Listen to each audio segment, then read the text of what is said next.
ఓం నమో నారాయణాయ.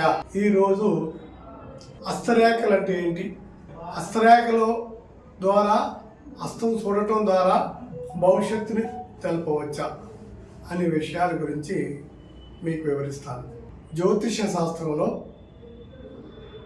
నక్షత్రాలను గ్రహాలను బట్టి చెప్పేది ఆస్ట్రాలజీ అంటారు. ఖగోళ శాస్త్రాల ఆధారంగా ఖగోళ గ్రహాలను ఆధారంగా తీసుకుని రవిచంద్ర కుజ బుధ గురు చక్ర శని రాహుకేతుల ఆధారంగా అది గణితం ద్వారా చెప్తారు. అది కాకుండా ఇది శివకేశవుల అది సృష్టి కాకుండా పార్వతీమాత శివుడు ఆలోచన చేసిన విధంగా పరాశరుడి చేత రాయించబడి ప్రజలకి భారతీయ ప్రజలకి వరంగా ఇవ్వబడిన సబ్జెక్టు జ్యోతిషాస్త్రం. అయితే దానికి పుట్టిన తారీఖు లేని వారికి సమయం లేని వారికి కూడా భవిష్యత్తు తెలవాలి అని చెప్పేసి విష్ణుమూర్తి ఆలోచన చేసి శ్రీ మహావిష్ణువు దానిని సముద్రునితో హస్తరేఖలపై భవిష్యత్తును చెప్పే విధంగా హస్తరేఖలు తయారు చేయమని హస్తరేఖాశాస్త్రాన్ని ఆయనకు చెప్పగా ఆ సముద్రుడు తన శక్తియుక్తులతో తన దివ్య శక్తితో దీని సముద్రిక శాస్త్రాన్ని తయారు చేస్తారు. అందుకనే సముద్రుడు రాసిన ఈ శాస్త్రాన్ని సాముద్రిక శాస్త్రం అన్నారు. దాని ఆధారంగా ఒక మనిషి యొక్క హస్తరేఖలను బట్టి ఆ హస్తం యొక్క రంగును బట్టి ఆ యొక్క హస్తంలో ఉన్న రేఖలను బట్టి గీతలను బట్టి అలాగే గోళ్ళు వేళ్ళు స్థానాలు అలాగే గ్రహశాస్త్రంలో ఎలా ఉంటాయో దీనిలో కూడా రవి చంద్ర కుజ బుధ గురు శుక్ర రాహుకేతువులు ఆధారంగానే ఈ శాస్త్రాన్ని తయారు చేశారు. అయితే ఈ శాస్త్రానికి ఉన్న ఆకర్షణ శక్తి మరి ఏ శాస్త్రానికి లేదు. ఉదాహరణకి మీరు ఎవరైనా ఒక మిత్రుడు పరిచయం చేస్తూ ఉంటే ఆ చుట్టుపక్కల ఉన్న వాళ్ళు ఒక బస్సులో మీరు ప్రయాణం చేస్తుంటే ఒక మిత్రుడికి మీ చేయ చూస్తుంటే మిగతా వాళ్ళంతా వచ్చి నా చేయి చూడు నా భవిష్యత్తు చెప్పారంటారు. అంటే హస్తరేఖలకు ఉన్నంత ఆకర్షణ శక్తి ఆకర్షణీయ సబ్జెక్ట్ ఇది చాలా శక్తి. అందుకనే ప్రతి వారు కూడా ఇప్పుడు మనకి వేదాలు ఏమనుంది కరాగ్రే వస్తే లక్ష్మి కరమధ్యే సరస్వతి కరమూలే స్థితే గౌరీ అన్నారు.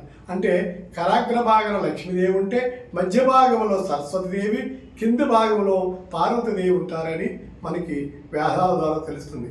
దాని వలన పార్వతీ శక్తి వల్ల మనిషి శక్తి యుక్తుల్ని ఉపయోగిస్తాడు. అలాగే సరస్వతి మాత శక్తి వలన బాగా వేదాలు చదువులు బాగా చదువుతాడు. ఈ శక్తి చదువు కలిస్తే అవి లక్ష్మీదేవి సంతోషం లక్ష్మీ అంటే ఉద్యోగం రావటము వ్యాపారం చేయటము తెలివితేటలు ఉపయోగించుకుని ఈ మూడు శక్తులు కలిపితేనే మానవ జీవనము. అందుకనే ఉదయం లేవగానే ప్రతి ఒక్కరు కూడా తమ తమ చేతులు చూసుకుని కరాగ్రే వస్తే లక్ష్మి కరమధ్యే సరస్వతి కర్మూలే స్థితే గౌరీ అనే మంత్రాన్ని చదువుకుని మీరు అప్పుడు మీ తర్వాత మీ ఇష్టదైవాన్ని కానీ మీ పిల్లలు కానీ ఎవరైనా చూసి బయటకు వెళ్ళాలి. ఇది సాంప్రదాయం, ఇది భారతీయ సాంప్రదాయం. ఈ భారతీయ సాంప్రదాయాన్ని ఈ హస్తరేఖలను విదేశాలలో కూడా బాగా ప్రాచుర్యం పొందింది. ఇదే శాస్త్రాన్ని నేర్చుకుని షీరో ఆయన ప్రపంచ దేశాలన్నీ తిరిగి హస్తరేఖల ద్వారా అనేక ఫలితాలు చెప్పాడు, అనేక ప్రశంసలను పొందాడు. అందుకని మన భారతదేశంలో ఈ రేఖాశాస్త్రం ముందుకు అది అంతరించిపోకుండా నా వంతు కృషిగా ప్రజలందరికీ గ్రామాన పట్టణానికి మిత్రులందరూ చాలా అందరికీ క్లాసెస్ రూపంలో వివరించాలని ఈ శాస్త్రాన్ని అభివృద్ధి చేయాలని మేము ప్రణాళిక చేసుకున్నాం. 1-2 సంవత్సరాల తర్వాత మేము చేయబోయేది. అయితే ముందుగా యూట్యూబ్ విద్యార్థులందరికీ మీకు హస్తరేఖల గురించి సమగ్ర వివరణ ఈ దీంట్లో ఇస్తాను. తర్వాత వేరువేరుగా ఒక్కొక్క రేఖ మీద ఒక్కొక్క హ్యాండ్ మీద అనేక రకాలుగా మీకు వివరిస్తాను. మొదటిగా మీకు సమగ్రంగా వివరణ చేస్తాను. ఇది ఒక మనిషి యొక్క చెయ్యి. దీనికి మనిషికి ఇది తర్జనీ వేలు కింద ఉన్నది ఇది గురుస్థానము. ఈ గురుస్థానం పక్కనే పడగ వేలు కింద ఉన్నది ఇది శని స్థానము. ఈ రవి వేలు కింద ఉన్నది ఇది రవి స్థానము. ఇది చిటికిన వేలు కింద ఉన్నది ఇది బుధ స్థానము. ఈ 4 స్థానాలు ఉంటే ఇక్కడ కుజస్థానం అంటారు. దీని ఎదుగుండా ఇంకొక కుజస్థానం ఉంటుంది. ఇది 2వ కుజస్థానం. ఇది ఒకటి, ఇది 2వ కుజస్థానం. ఇది కింద కక్కన రేఖల పైన ఇది ఈ ప్లేస్ని ఇది చంద్రస్థానం అంటారు. అది క్రియేటివ్ నాలెడ్జ్ని ఇస్తుంది. దీని ఎదురుకున్నది శుక్రాంగుల పక్కన బొట్టవేలు కింద ఉన్నది శుక్రస్థానం. ఈ స్థానాలను బట్టి ఈ మధ్యలో ఈ అది ఆత్మరేఖ అలాగే శిరోరేఖ మధ్యలో ఈ ఖాళీ ప్రదేశాన్ని రాహుస్థానము అంటారు. ఈ తర్వాత ఈ శిరోరేఖ మరియు ఆత్మరేఖ మధ్యలో ఉన్న స్థానాన్ని కేతు స్థానం అంటారు. జ్యోతిష్ శాస్త్రంలో రాహుకేతులకి అది హౌసెస్ లేవు, కానీ హస్తరేఖలో మాత్రం హస్తాసముద్రంలో రాహుకేతులు కూడా స్థలమునిచ్చారు. వాటికి కూడా ఫలితం విపరీతంగా ఉంటుంది. ఈ విధంగా చూస్తే మరి ఇది బొట్టన వేలు, ఇది సూర్యుడి వేలు, ఇది శని వేలు, ఇది రవి వేలు, ఇది బుధ వేలు. ఈ 5, 7 ప్లస్ ఇక్కడున్న రేఖలు ఆయుష్ రేఖ. ఆయుష్ గురించి వివరిస్తుంది. ఇది మనిషి యొక్క ఆయుష్, ఆరోగ్య పరిస్థితి, అలాగే హెల్త్కి సంబంధించిన విషయాలు, పట్టుదల, కృషి, దీని ఆత్మరేఖను కూడా మనం చెప్పవచ్చు. దీని నుంచి ఈ బొట్టన వేలికి మరియు సూర్యుడి వేలికి మధ్య నుంచి ప్రారంభమయ్యి ఇక్కడ అడుగు వరకు కంకణ రేఖల వరకు వస్తుంది. కొంతమందికి సగం వరకు వస్తుంది. దాన్ని బట్టి ఆయుష్ క్యాల్కులేషన్, ఆయుష్ నిర్ధారణ మేము చేస్తూ ఉంటాం. దీనిపైన ఉండేది శిరోరేఖ, మేధాశక్తి రేఖ అంటారు. ఈ మేధాశక్తి రేఖ వలన వాళ్ళ యొక్క తెలివితేటలు, వారి యొక్క స్టామినా, వారి యొక్క ఎడ్యుకేషను, వారి యొక్క ముందు చురుకుతనము, వారి యొక్క పనితనము, వారి యొక్క ఆలోచన విధానం గురించి ఈ రేఖను బట్టి చెప్పవచ్చు. అలాగే ఇది ఆయుష్ రేఖ అయితే ఇది శిరోరేఖ, మేధాశక్తి రేఖ అంటారు. ఇది చూడండి హృదయ రేఖ, ప్రేమకు సంబంధించిన రేఖ హృదయ రేఖ అంటారు. ఈ హృదయ రేఖ అంటే మనిషి యొక్క మనసు పరిస్థితి గురించి, తన హృదయం ఎలాంటిది, సున్నితమైనదా, స్ట్రాంగ్ అయినదా, బలహీనమైనదా అని హృదయం గురించి చెప్పేదాన్ని హృదయ రేఖ అంటారు. అలాగే మనిషికి ఆయుష్ని కూడా ఈ ఆయుష్ రేఖను బట్టి క్యాలిక్యులేట్ చేయొచ్చు, లేదా ఈ శిరోరేఖను బట్టి క్యాలిక్యులేట్ చేయొచ్చు. అలాగే ఆ ఆత్మది హృదయ రేఖను బట్టి కూడా మనం ఆయుష్ నిర్ధారణ చేయొచ్చు. అంటే ఆ ఒక వ్యక్తి ఎవరైతే జ్యోతిష హస్తరేఖల గురించి వివరిస్తున్నారో వాళ్ళకున్న అనుభవాన్ని బట్టి, వాళ్ళకి శక్తి సామర్థ్యాన్ని బట్టి వాళ్ళు చెప్పగలుగుతారు. మాకు ఈ శాస్త్రంలో 43 సంవత్సరాల అనుభవం ఉంది. కర్తామలకముగా మేము చెప్పగలము. మీకెవరికన్నా ఎటువంటి సందేహం ఉన్నా, డేట్ ఆఫ్ బర్త్ లేకపోయినా, మీ తల్లిదండ్రులు మీ వివరాలకు లేకపోయినా, మీ హస్తరేఖలు మాకు చెప్పించి కూడా మీ భవిష్యత్తుని చెప్పగలము. ఏ రంగంలో రాణిస్తారు, సినీ రంగంలో రాణిస్తారా, ఉద్యోగ రంగంలో రాణిస్తారా, లేదా వ్యాపారం రాణిస్తారా, ఎటువంటి వ్యాపారంలో రాణిస్తారు, మీ ఆయుష్ ఎలా ఉంటుంది, మీకు వచ్చే గండాల నుంచి ఎలా తప్పించుకోవాలి అని వివరాలు హస్తరేఖలు చూసి ఈజీగా చెప్పవచ్చును. దీనిని నారదుల వారు చాలా ప్రాచుర్యంలోకి తీసుకొచ్చారు. అది 3 రకాలు తిరుగుతూ కూడా హస్తరేఖల గురించి సవివరంగా అందరికీ తెలియజేసింది మొదటిగా నారదుడు. ఈ విధంగా మనం దేవతలు కూడా హస్తరేఖలు బట్టి ముందుకు వెళ్ళారని మనకు తెలుస్తుంది. ఇక్కడ ఇది ఆయుష్ రేఖ. ఇక్కడ మరి సంతాన రేఖలు, ఈ చంద్రస్థానం అడిగిన ఇటు పక్కన ఉన్న చంద్రస్థానం పక్కన ఉన్న 2 గీతలు ఇది సంతాన రేఖలు అంటారు. అలాగే ఇక్కడ చిటికిన వేల కింద ఉన్నది ఇది భార్యాభర్తల రేఖలు అంటారు. అంటే ఒకటి ఉంటుంది చాలామందికి, కొంతమందికి 2 ఉంటుంది. 2 ఉంటుందని 2 పెళ్ళిళ్ళని చెప్పకూడదు. ఒకటి అనుకొని మిస్ కావచ్చు. దాన్ని బట్టి వేరే ఆధారంగా మిగతాది కూడా క్యాలిక్యులేట్ చెప్పాలి. ఇది వైవాహిక రేఖ, ఇది సంతాన రేఖ. ఈ సంతాన రేఖల్ని శిరోరేఖ, ఆయుష్ రేఖను బట్టి చిన్న చిన్న బ్రాంచెస్ లాగా వస్తాయి. ఆ బ్రాంచెస్ని బట్టి కూడా ఆ బ్రాంచెస్ చిక్కగా దర్శనగా ఉంటే పుత్ర సంతానం అని, ఆ బ్రాంచెస్ కనుక పల్సగా సన్నగా ఉంటే స్త్రీ సంతానం అని కూడా చెప్పవచ్చు.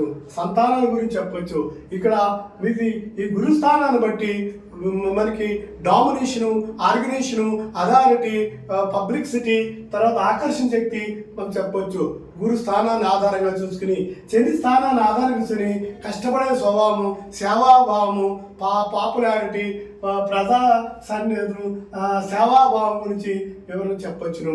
అలాగే రవి స్థానాన్ని బట్టి రాజకీయ యోగము, విద్యా యోగము, చదువు, సంస్కారము, శాస్త్ర పరిజ్ఞానము, కీర్తి ప్రతిష్టల గురించి ఈ వేరుని బట్టి, ఈ స్థానాన్ని బట్టి చెప్పవచ్చును. అలాగే బుధ స్థానాన్ని బట్టి మాటకారితనం గురించి, మూటకారితనం గురించి, సంపాదన గురించి, తర్వాత శాస్త్ర పరిజ్ఞానం గురించి, వేద రక్షణ గురించి చెప్పవచ్చు. Teachers, lecturers, actors, contractors, directors, creators, వీళ్ళందరూ కూడా, అకౌంటెంట్స్, బ్యాంకింగ్ ఎంప్లాయీస్ అందరూ కూడా ఈ బుధ స్థానాన్ని బట్టి మన ఆధారం చెప్పవచ్చు. ఈ బుధ స్థానం, రవి స్థానం బాగుంటే ఉద్యోగంలో బాగా రాణిస్తాడని చెప్పొచ్చు. ఈ బుధ స్థానం, గురు స్థానం బాగుంటే అథారిటీ, ఆర్గనైజేషను, సంఘ సేవ, ఆకర్షణ శక్తి, పబ్లిక్ పాపులారిటీ కలిగి ఉంటారని చెప్పొచ్చు. ఇక్కడ చంద్రస్థానం కనుక బాగుంటే, ఈ చంద్రస్థానం కనుక బాగుంటే క్రియేటివ్ నాలెడ్జ్, రచనా విధానము, రచించడము, ఆలోచన విధానము అని చెప్పవచ్చు. ఇక్కడ అన్నిటికన్నా ముఖ్యమైనది ఇది బొట్టవేల పక్కన ఉన్న శుక్రస్థానము. ఈ శుక్రస్థానాన్ని బట్టి మనిషి యొక్క స్టామినా చెప్పవచ్చు, సంపద గురించి చెప్పవచ్చు, వాళ్ళకున్న శృంగార శక్తి గురించి చెప్పవచ్చు, ఆలోచన విధానం గురించి చెప్పవచ్చు, ప్రణాళిక గురించి చెప్పవచ్చు, పట్టుదల గురించి చెప్పవచ్చు. అలాగే వాళ్ళ సంపదలు, వాహనాల గురించి చెప్పవచ్చు, వాళ్ళ యొక్క భవిష్యత్తు గురించి అంచనా వేయచ్చు. ఇలాగే శుక్రస్థానము, చంద్రస్థానం కనుక బాగుంటే వాళ్ళు ఏ రంగంలో ఉన్న మంచి రసిక ప్రియులని, అందగాళ్ళని, ఆ తర్వాత మంచి ఉన్నత స్థితికి వెళ్తారని చెప్పొచ్చు. ఈ విధంగా చెప్పినప్పుడు అలాగే ఇక్కడ కంకణ రేఖలు ఉన్నాయి. కంకణ రేఖలు 1, 2, 3 ఉంటాయి ప్రతి ఒక్కరికి. మీరు చూసుకోవచ్చు, మీ చేతిలో రేఖలు అబ్జర్వ్ చేసుకోండి. ప్రతి మనిషికి కూడా రేఖలు 6 నెలలకి రేఖలు మారుతూ ఉంటాయి. అది మీరు చేసిన కర్మ ఫలాలు అని చెప్పవచ్చును. మీరు పుణ్యాలు చేస్తే పుణ్యరేఖలు వస్తాయి, మీరు పాపాలు చేస్తే పాపరేఖలు వస్తాయి. ఇది ప్రతి ఒక్కరూ అబ్జర్వ్ చేయాలి. పాపపుణ్యాల కర్మలు మన చేతిలో చూసుకోవచ్చును. ఈ కంకణ రేఖలు, అలాగే ధనరేఖ గురించి ముఖ్యమైనది. ప్రతి వ్యక్తి కూడా ఈ కలియుగంలో సాధువుల దగ్గర నుంచి యోగులు, ప్రతి ఒక్కరికి కూడా అఘోరాలకు కూడా డబ్బు అవసరమని ఈ రోజుల్లో ధనరేఖను చూసి మనం చెప్పాలి. ధనరేఖ చాలా ముఖ్యము. ఈ ధనరేఖ అనేక రకాలుగా వస్తుంది. ఇప్పుడు మన సమాజంలో అనేక రకాలుగా ఎలా సంపాదిస్తారు, మన చేతిలో కూడా ధనరేఖ అనేక రకాలుగా వస్తుంది. ఇక్కడ గురుస్థానం ఇప్పుడు చూడండి, ఇది ధనరేఖ. ఈ ధనరేఖ శని స్థానం నుంచి ఇక్కడి నుంచి ఆయుష్ రేఖ కిందకు వచ్చింది. ఇది ధనాన్ని ఇచ్చే రేఖ.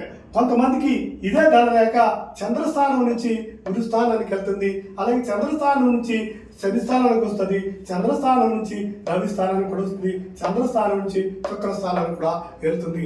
అలాగే శుక్రస్థానం నుంచి ధనరేఖ రవి స్థానానికి, సూర్యస్థానానికి, శని స్థానానికి, అలాగే గురు స్థానానికి కూడా వెళ్తుంది.